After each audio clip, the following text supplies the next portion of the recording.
WhatsApp guys, welcome back to Stop Up Academy. मैं मयंक पालीवाल, आपका accountancy का मेंटर। आज आप लोगों के लिए लेकर आ रहा हूं एक और जबरदस्त वीडियो जिसमें हम डिस्कस करने वाले हैं क्लास 12 अकाउंटेंसी से chapter number 4 cash flow statement के मल्टीपल चॉइस क्वेश्चंस। तो बच्चों, इसके डिटेल्ड वीडियोस हमारे प्लेटफॉर्म पे ऑलरेडी अपलोड कर दिए गए हैं। सारे के सारे डिटेल वीडियोस देखिए। पहले अपनी थ्योरी को कवर करिए, वहां से अपने कॉन्सेप्ट्स क्लियर करिए, जितने भी न्यूमेरिकल्स हैं उनको कवर करके अपने कॉन्सेप्ट्स क्लियर करिए और उसके बाद जाके मल्टीपल चॉइस क्वेश्चंस को अटेम्प्ट करिए मेरे साथ।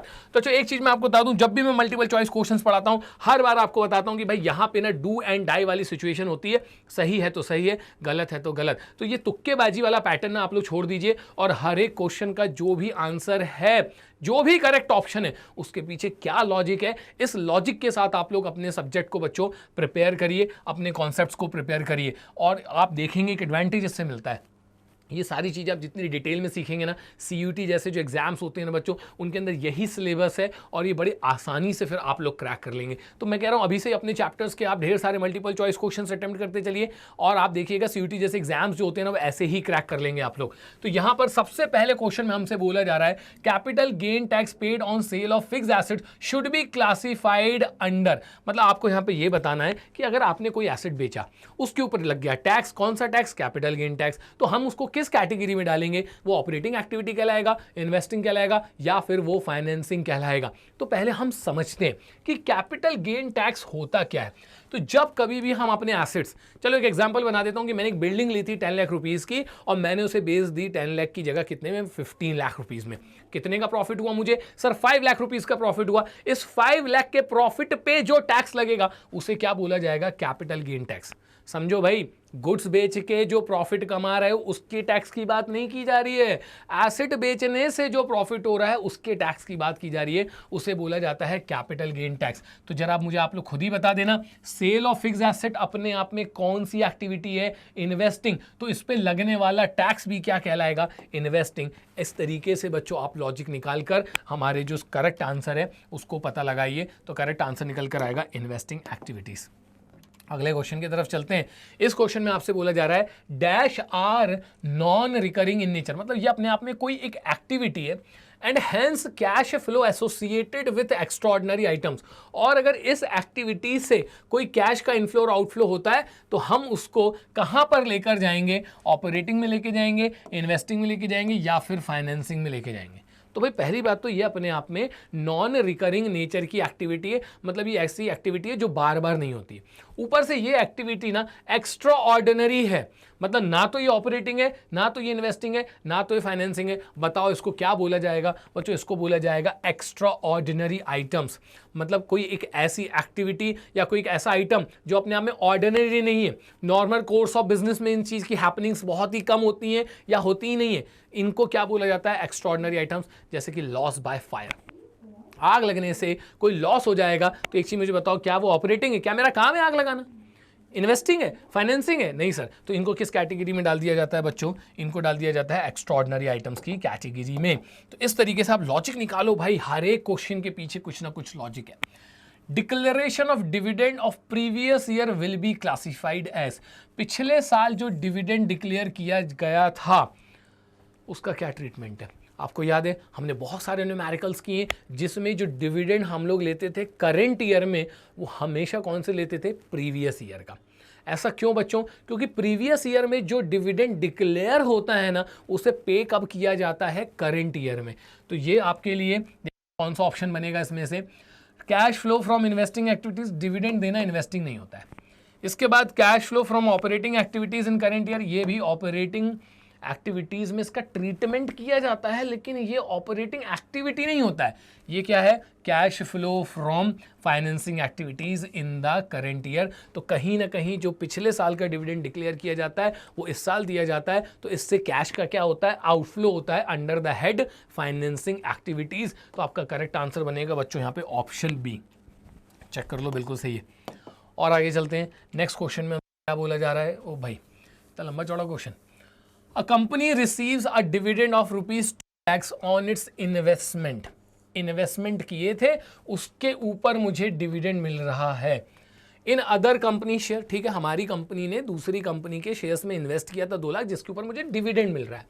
In case if it is a finance company, अब ये कौन सी कंपनी है बच्चों? Finance company. ध्यान से देखना, अगर आप नॉन फाइनेंस कंपनी हो तब यहां पर क्या सिचुएशन बनेगी, और अगर बच्चों आप लोग एक फाइनेंस कंपनी हो तब यहाँ पर क्या सिचुएशन बनेगी, ये दोनों हमको समझना पड़ेगा। एक नॉन फाइनेंस कंपनी मतलब एक आम कंपनी जब इन्वेस्ट करती है ना किसी भी कंपनी के शेयर्स में, तो बच्चों उसे इन्वेस्टिंग एक्टिविटी बोला जाता है। लेकिन जब कोई फाइनेंस कंपनी इन्वेस्ट करती है किसी दूसरी कंपनी के शेयर्स में, तो ये बच्चों इनका काम है। हमारी जो फाइनेंशियल कंपनीज होती हैं जस्ट लाइक बैंक्स हो गए, म्यूचुअल फंड्स हो गए, इंश्योरेंस हो गए, भाई इनका काम ही होता है दूसरी कंपनीज में पैसा लगाना। तो ये जब इन्वेस्ट करते हैं तो इनके लिए इन्वेस्टिंग नहीं, इनके लिए ये हो जाता है ऑपरेटिंग। तो दूसरों के बिजनेस में इन्वेस्ट करना फाइनेंसिंग कंपनी के लिए ऑपरेटिंग होता है, तो उससे जो डिविडेंड जनरेट हो रहा है वो भी बच्चों ऑपरेटिंग ही कहलाएगा। तो ये किस हेडिंग में चला जाएगा? Cash flow from operating activities. एकदम क्लियर। तो बिल्कुल ऐसे डिटेल में हम लोग यहाँ पर एक एक क्वेश्चन समझने वाले हैं। नेक्स्ट आपके पास है which of the transaction will not be regarded as cash flow. आपको बताना है इसमें से ऐसा कौन सा ट्रांजैक्शन है जिससे कैश फ्लो नहीं होगा, ना तो कैश आएगा ना तो कैश जाएगा। शेयर्स इशू करने से कैश आएगा क्या? हाँ जी सर आएगा। Sale of plant and machinery sir, इससे भी कैश आएगा।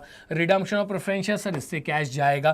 Cash deposited in bank account, इससे ना तो कैश का इनफ्लो होगा ना ही कैश का आउटफ्लो होगा। पैसा आप घर में रखो या बैंक में रखो, उससे कोई फ्लो नहीं होता है, बस जगह बदल रही होती है। तो अगर आप कैश डिपॉजिट कर देंगे बैंक में तो इससे कैश का कोई भी इनफ्लो और आउटफ्लो नहीं होने वाला है। तो हमारा जो सजेस्टेड आंसर बनेगा वो बनेगा ऑप्शन डी। आगे चलते हैं। नेक्स्ट हमारे पास है क्वेश्चन नंबर 6।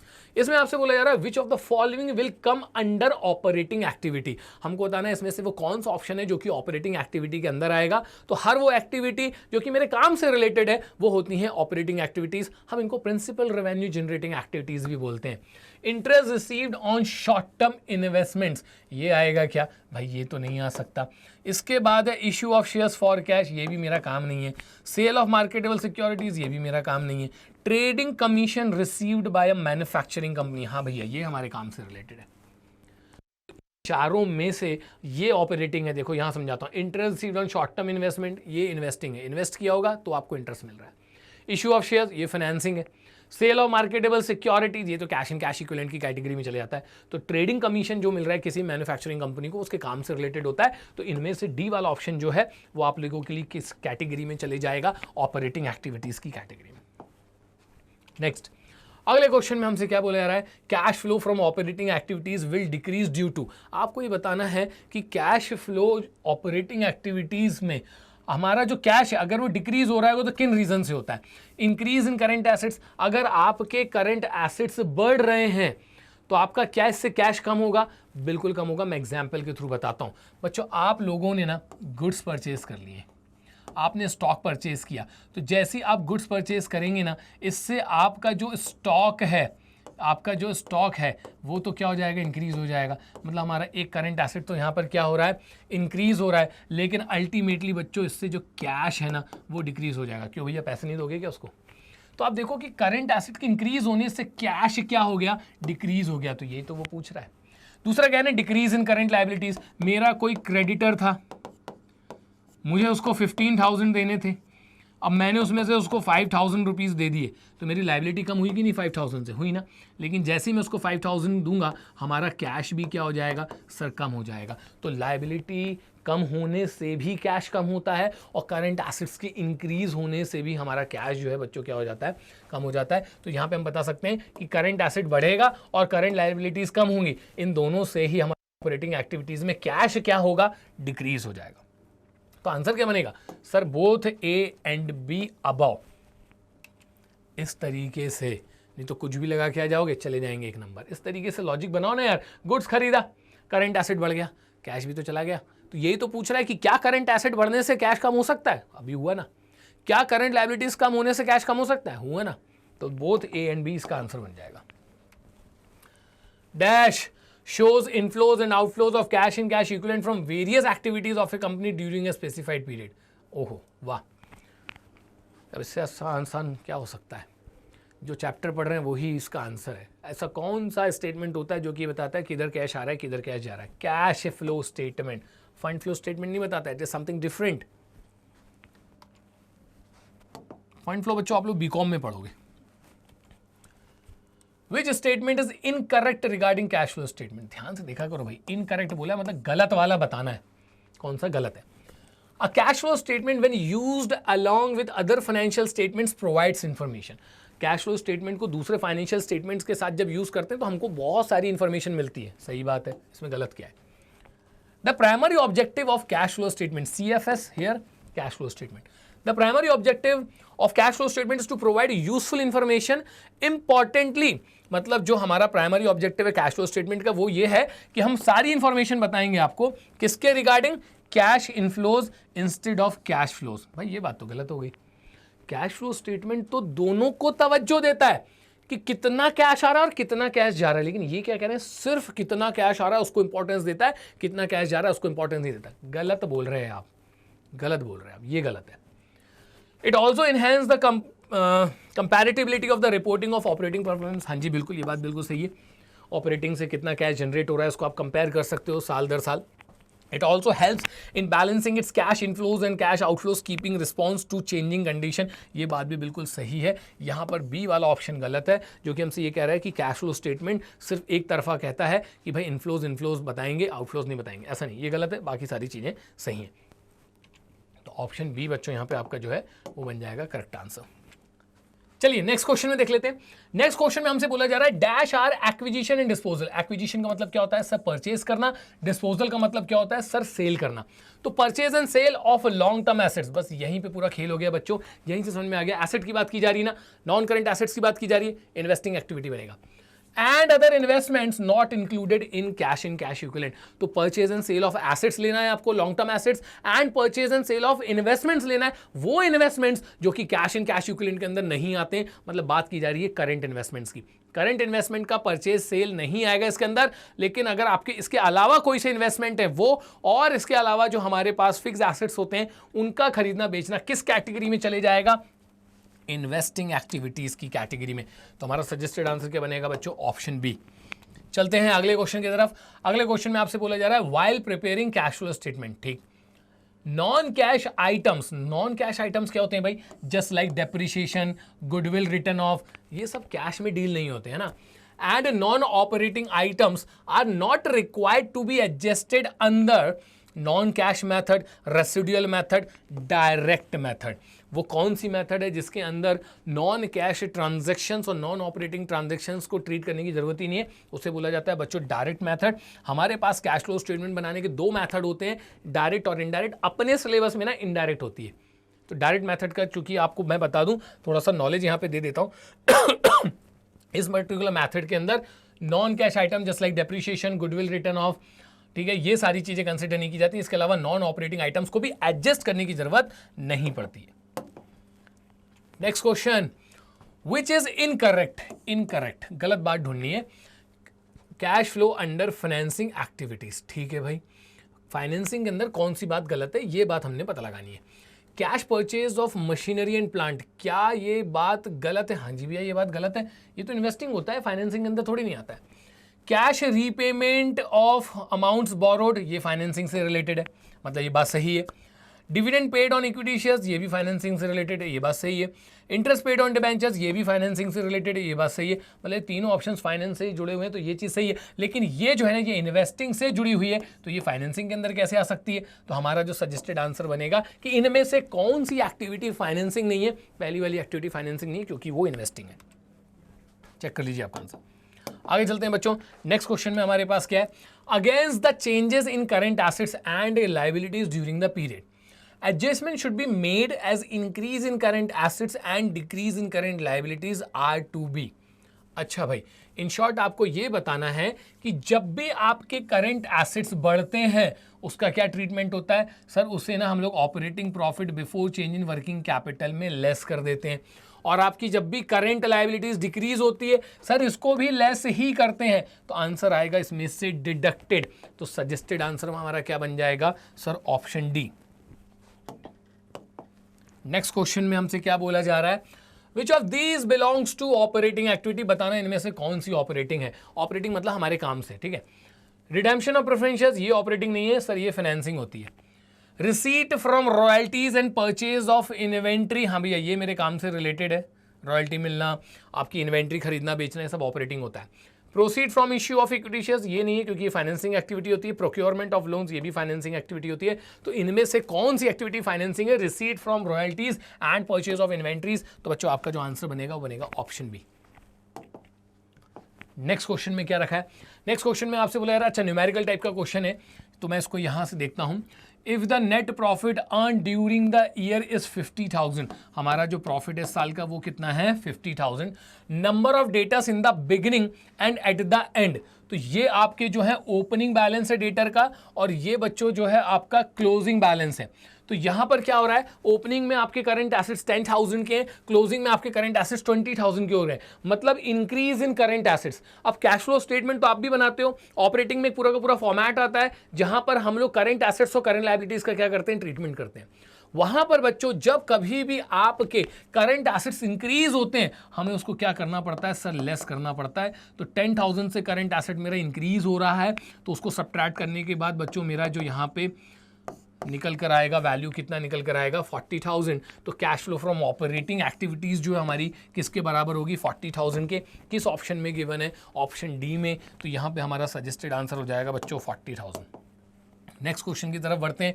इसमें बोला जा रहा है when purchase of goodwill in cash flow statement will appear under, where बोला है, सॉरी व्हेन नहीं वेयर। तो ये आपसे कह रहे हैं कि अगर आप गुडविल खरीदोगे तो कैश फ्लो स्टेटमेंट में किधर दिखेगा? तो गुडविल हमारे लिए क्या होता है? एसेट्स। एसेट्स का खरीदना बेचना किस में चले आता है? इन्वेस्टिंग में। तो सीधे बच्चों यहाँ पे आप लोग टिक कर दीजिए cash flow from investing activities. Suggested answer हो जाएगा हमारा option C.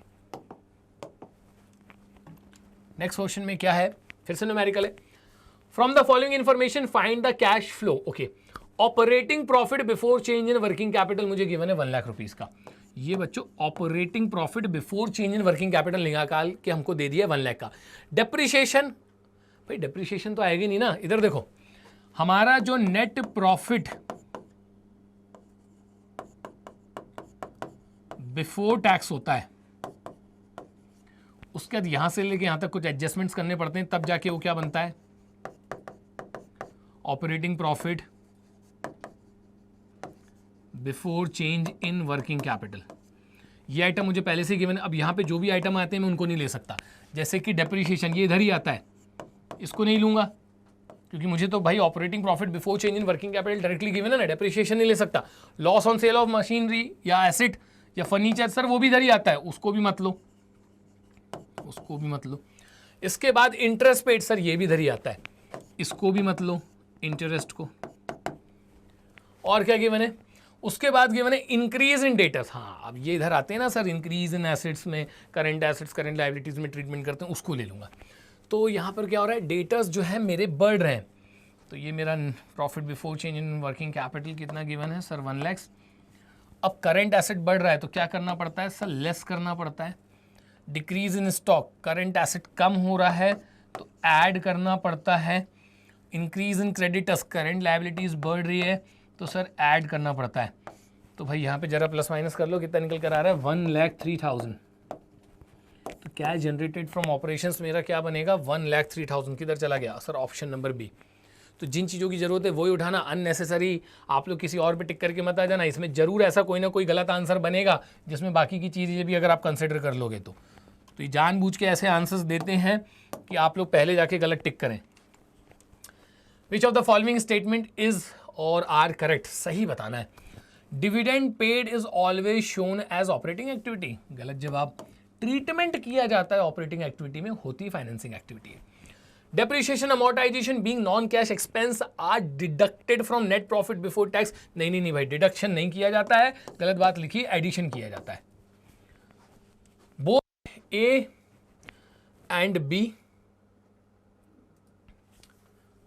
Wait, dividend paid is always shown as operating activity, ये बात यार इसमें से कोई सी बात सही है ही नहीं, तो आंसर क्या बनेगा? None of these. बताओ, इतना एक्सपीरियंस होने के बावजूद भी ढंग से नहीं पढ़ो तो कई बार कंफ्यूज कर देते हैं हमको। खैर ठीक है, कोई बात नहीं, हर बार आपका कोई आंसर उस ऑप्शन में हो ऐसा जरूरी नहीं है। अब यहाँ नन ऑफ दीज आंसर बन रहा है क्योंकि दोनों ही बात गलत है। अब मैं इसमें सही ढूंढने की कोशिश कर रहा हूँ, कहाँ से सही ढूंढूं, गिवन ही नहीं है। Question number 19, which of the following is not a part of cash and cash equivalent. Current investments ये कैश एंड कैश इक्विवेलेंट का पार्ट होता है। शॉर्ट टर्म डिपॉजिट्स ये भी होता है। मार्केटेबल सिक्योरिटीज ये भी होता है। Inventories cash and cash equivalent का पार्ट नहीं होता है, ये करंट एसेट्स होता है। तो कौन सा वाला आंसर बनेगा इसका? Sir option A. नेक्स्ट, काफ़ी क्वेश्चंस हैं, 30, 32, 35 देखना पड़ेगा। All the following would be included in company's operating activities except. आपको बताना है इसमें से कौन सा जो है वो ऑपरेटिंग नहीं है। इनकम टैक्स पेमेंट ऑपरेटिंग होता है, कलेक्शन फ्रॉम कस्टमर ऑपरेटिंग होता है, cash payment to suppliers operating होता है। बस ये सब मेरे के काम से रिलेटेड है भाई। इनकम टैक्स देना, काम से पैसा कमाया फिर टैक्स दूंगा, गुड्स खरीदना, गुड्स बेचना, ठीक है, उनसे कैश लेना, उनको कैश देना, सप्लायर को, वेंडर को, कस्टमर से लेना, ये सब चीज़ें काम है। इंटरेस्ट ऑन करेंट इन्वेस्टमेंट्स नहीं भाई, ये मेरे काम से रिलेटेड नहीं है। तो ये वाला जो है बच्चों हमारी ऑपरेटिंग एक्टिविटी नहीं है, ये इन्वेस्टिंग है। Assertion, reason, assertion, depreciation is added back to net profit while calculating cash flow from operating activities। ये आपसे कह रहे हैं कि cash flow from operating activities calculate करते वक्त डेप्रीशिएशन को नेट प्रॉफिट बिफोर टैक्स में ऐड कर दिया जाता है। बिल्कुल सही बोल रहे हो आप। क्यों किया जाता है, रीजन बता रहे हैं। क्योंकि डेप्रीशिएशन अपने आप में एक नॉन कैश एक्सपेंस है। बिल्कुल। It had reduce the net profit while there is no cash flow. बिल्कुल सही रीजन बता रहे हैं कि क्यों ऐड किया जाता है। Depreciation net profit before tax में इसलिए ऐड किया जाता है क्योंकि डेप्रीशिएशन लगाने से प्रॉफिट हो जाता है कम, लेकिन कैश तो कहीं गया नहीं। तो एग्जैक्ट प्रॉफिट पता लगाने के लिए उसको वापस से क्या कर दिया जाएगा, ऐड कर दिया जाएगा। रीजन सही है, असर्शन सही है, और रीजन असर्शन का बिल्कुल सही रीजन है। Both assertion and reason are true. हाँ जी, reason is the correct explanation of assertion. हाँ जी, ऑप्शन ए इसका आंसर बनेगा। नेक्स्ट, क्वेश्चन नंबर 22 में cash from operating activities will decrease due to. आपको बताना है, इसी टाइप का क्वेश्चन बच्चों मैं ऑलरेडी आपको सॉल्व करके बता चुका हूँ। ये मेरे ख्याल से रिपीट हो गया यार, बिल्कुल रिपीट हो गया। बोथ ए एंड बी इसका आंसर है। करंट एसेट्स बढ़ते हैं उससे भी कैश कम हो जाता है, करंट लायबिलिटीज कम होती हैं उससे भी कैश कम हो जाता है। Both A and B answer है, ये रिपीटेड है। Next, interest received in cash on loans and advances. ठीक है, मतलब हमने दूसरों को उधार दे के रखा था, दूसरों को एडवांस दे के रखा था, उसके ऊपर मुझे क्या मिल रहा है, इंटरेस्ट मिल रहा है। लोगों को उधार देना इन्वेस्टिंग होता है, उस पर जो इंटरेस्ट मिलेगा वो भी इन्वेस्टिंग हो जाएगा। कौन सा आंसर बन जाएगा sir? Investing activities, option B.